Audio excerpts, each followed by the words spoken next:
Too many people ignore classic style because they associate dressing up with dressing uncomfortably. But we will prove that you can be dapper and comfortable at the same time. Fit is everything. More often than not, dressy clothing that is popularly considered uncomfortable simply doesn't fit right.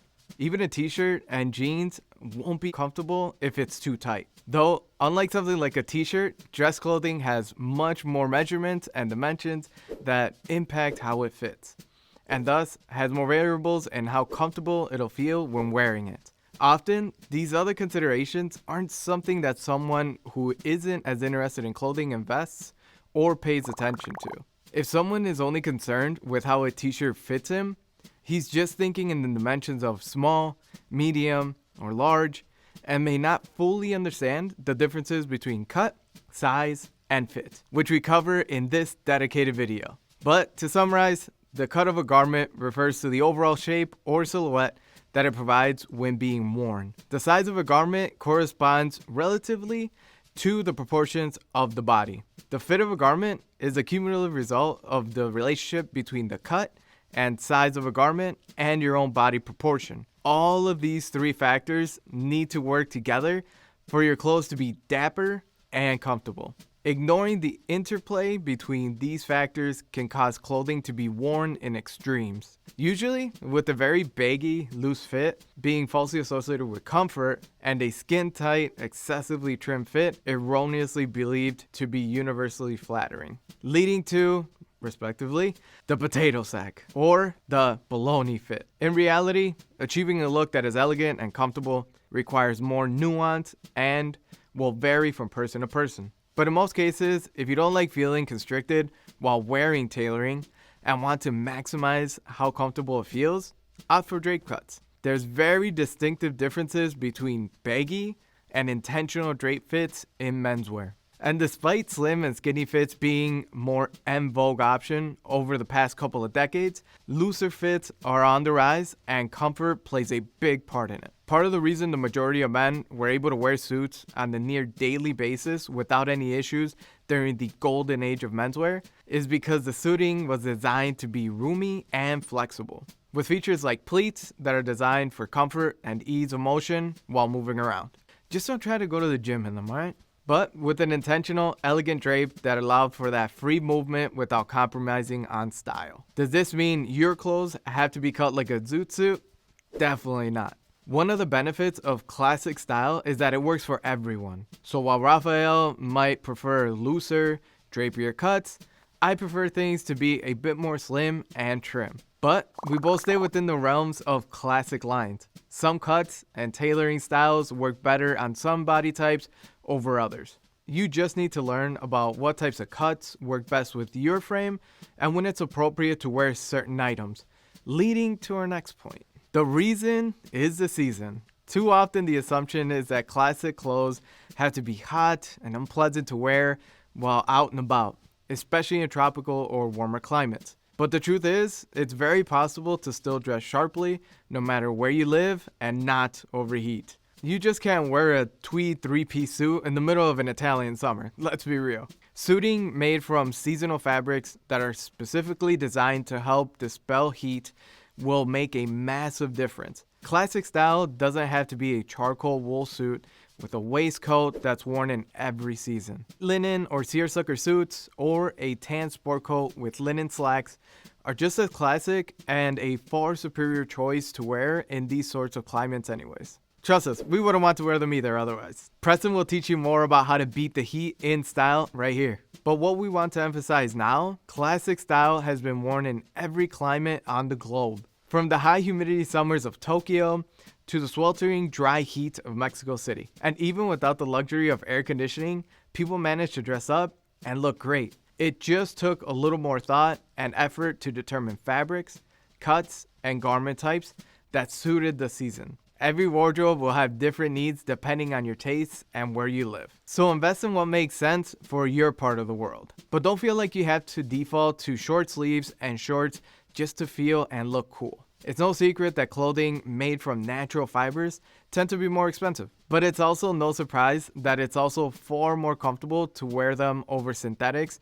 more often than not. Synthetics have been pushed hard by athleisure and fast fashion to be prettied up with gimmicks and marketing slogans, proclaiming them to be the future. With high-tech fabrics that promise to wick away moisture, increase your range of motion, or be more sustainable by being made from recycled materials. But the reality is, these sorts of fabrics are almost always selected by manufacturers simply because they're cheaper to make. And they end up having a far worse fit, since they are just supposed to stretch instead of fitting properly from the get-go. Not to mention, most of the sweat that's supposedly gone in many moisture-wicking fabrics just ends up seeping into the fabric itself over time, leaving a near permanent smell whenever you wear it.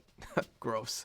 Investing in clothes made from organic materials will allow you to unlock the natural temperature regulation of natural fibers and will allow your clothing to actually breathe when dispelling heat. And its naturally comfortable feel is a permanent feature with proper care, unlike softening synthetic treatments that wash away or prematurely break down with time. Synthetic fibers often don't breathe as well and become more comfortable on the skin with extended use, while materials like velvet, cashmere, and flannel can be just as, if not more soft, even after extended use. So, while it may require a larger initial investment, we have found that relying on natural fibers as much as possible is one of the best ways to ensure comfort. As someone who designs and makes clothes, I found that wearing natural fibers is always going to be the better way to go because it just doesn't break down as easy over time, especially when you have to take your suits or whatever garments to the dry cleaners. If you take something that's synthetic to the dry cleaners, you'll see that it starts really withering away faster than just a natural, more organic fabric. I've also seen that natural fibers just have this drapier fit. If you take a look at something that's from synthetic material, even if it's cut a very specific way, even for the body shape of someone, it just doesn't drape as well. You can really tell. So always pick natural fibers. It just works better for your body. This video has mentioned already, an investment is kind of one of those things, but you're buying something that's going to really last. Understand the occasion. A lack of comfort also comes from assuming classic style has to look a certain way all the time. Of course, you'd be uncomfortable wearing a frock coat playing with your dog in the park, unless you're in Victorian England at least. Classic style isn't just one thing. Even during the golden age of menswear, where most working men wore suits the majority of the time, it wasn't the only thing that someone wore to every occasion, even back then. So, while the suit and tie is a great look, it isn't your only option either, nor should it be. Classic style affords many different formalities and dress codes within it, and there are items suited to the occasion and what you'll be doing. For example, if you're going to be sitting all day in the boardroom, the elevated appearance of a stiff pinstripe suit will convey gravity and dignity as a part of the business formal dress code. But those same formal elements could be constricting and unpleasant when going out with friends for fun or a lunch date, where the looser and more mobile elements of a combinational business casual ensemble will make more sense. Acknowledging these realities is precisely why classic style is made up of several different dress codes, all with their own elements and features that keep you comfortable while appropriately attired. Casual cool items. Speaking of dressing for the occasion, dressing up and dressing well do not require only dressing formally. There's plenty of stylish, casual items with classic background that fall outside of the three-piece suit image most closely associated with classic style, where instead of just opting for a t-shirt all the time, Henleys, OCBDs, polos, and sports shirts are an elevated look rooted in classic style. The trick is sticking to solid or light patterns to help keep things in a more dapper range, since it helps keep more attention towards your face and plays into the less is more philosophy of elegance. You don't have to wear a tailored jacket either to create a tailored look. Leather, Harrington, and field jackets are great casual items that still look polished when paired correctly. And no one ever accused Steve McQueen of looking sloppy. Jeans or sweatpants aren't the only casual pant fabric either. Flannels, corduroys, and chinos achieve similar results, but look more put together and often look far better with a large range of classically inspired outfits if you want to come across as more polished. There are even classic style items that take the place of athleisure for lounging around the house. Short coats were literally designed to be worn when doing, well, you know. And yes, TV jackets are also a thing. Believe it or not, even pajamas can be elevated within the world of classic style. Learning history behind these items helps you to better understand their uses and make the most out of their functionality. Learn to layer. Finally, proper layering lets you dress yourself in a cocoon of comfort and is how you can really get some serious style points. Given that good layering techniques naturally imparts an intentional, elegant look, because mindfully uniting different garments makes it clear you were thoughtful about your outfit. For example, sweaters made from the right material are some of the most comfortable items you can wear, especially when made out of materials like cashmere. But they aren't as structured and allow for an easier range of motion. Knits like knit polos can accomplish the same thing, given that they're more flexible than weaves and can be extremely comfortable, and their origin comes from athletic wear. Accessories can also help to elevate even pedestrian outfits into something far more memorable. Adding in scarves, hats, and gloves should be very comfortable and practical items to wear when outside in the elements. But quality examples add a level of visual intrigue that often gets overlooked. Just make sure not to go overboard with them. And while it's harder to layer in warmer weather, you can still accomplish this to a lesser extent. For example, items like a casual linen jacket that could be paired with linen shirts and still be taken off if it gets too hot. There are also sweaters made from linen and more breathable fabrics. It's all about finding ways to create visual interest while still keeping practicality in mind. In conclusion, being well put together and comfortable aren't mutually exclusive, and we hope that this guide helps you to find the best of both worlds. How do you like to strike this balance? Let us know down in the comments.